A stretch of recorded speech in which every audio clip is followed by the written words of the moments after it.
Terima kasih teman hati, masih di Kalam Hati, insya Allah sampai ke hati. Tema kita kali ini adalah antara iman atau imun. Menyikapi wabah virus corona di Indonesia ini, kira-kira mana yang lebih didahulukan?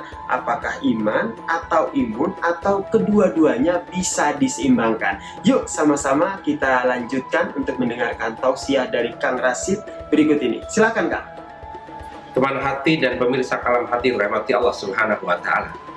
Allah berfirman menegaskan kondisi saat ini dalam surat Al-Baqarah ayat 125.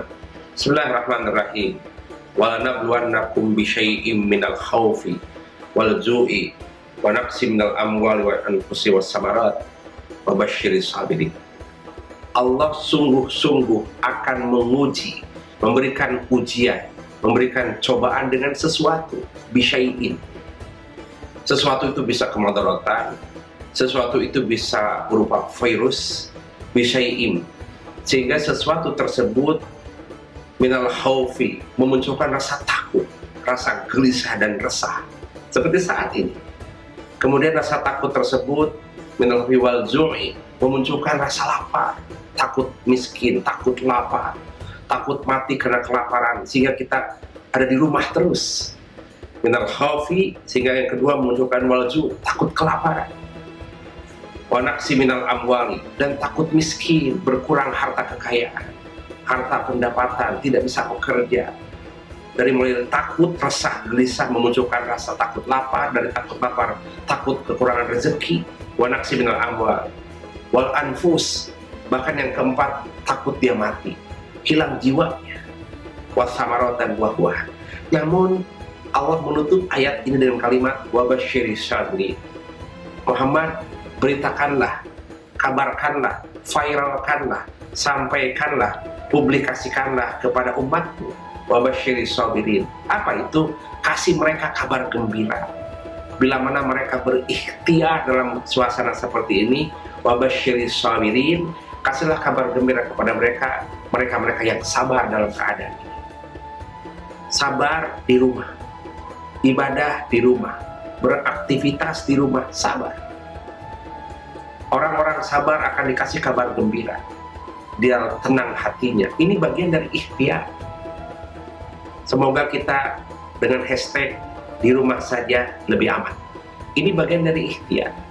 Sebab Nabi menyampaikan dalam satu paparannya, al-akhdhu bil asbab wad din, bahwa mengambil upaya, mengambil sebab, mengambil ikhtiar, itu adalah bagian dari pelajaran agama.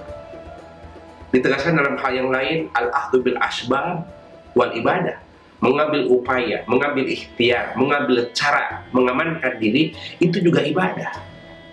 Sebab teman hati rahmati Allah Subhanahu wa Ta'ala, maqasid syar'i, tujuan agama ini, tujuan ditegakkan syariat inilah salah satunya adalah hifdun nafs, menjaga diri dari kematian. Jangan sampai diri kita terancam karena kita tidak berikhtiar. Hifdun nafs, hendaknya orang tua menjaga anak-anaknya, hendaknya para suami menjaga istri-istrinya, hendaknya pemerintah menjaga rakyatnya, hendaknya pemimpin menjaga konstituennya. Ini bagian dari hifdun nafs. Tujuan diadakannya, tujuan inti dari syariat, ditegakkannya syariat.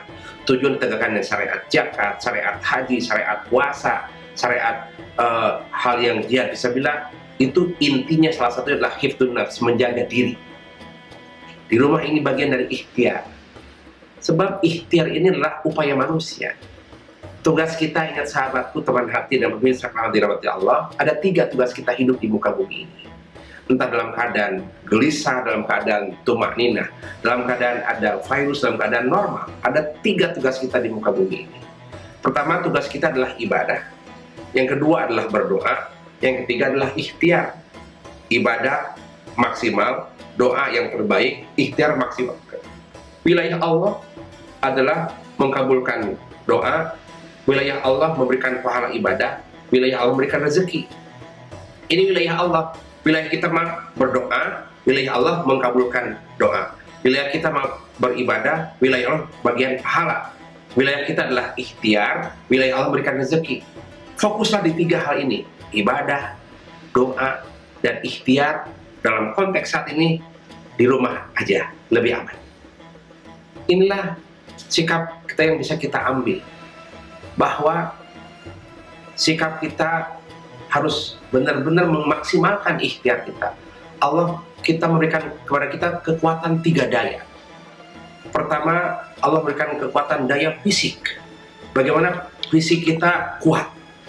Jangan lupa, sahabatku, teman hati dan pemirsa rahmati Allah, daya fisik ini Allah berikan kepada kita. Kita dikasih Allah daya pikir, dikasih kekuatan berpikir. Yang ketiga, dikasih daya qalbu.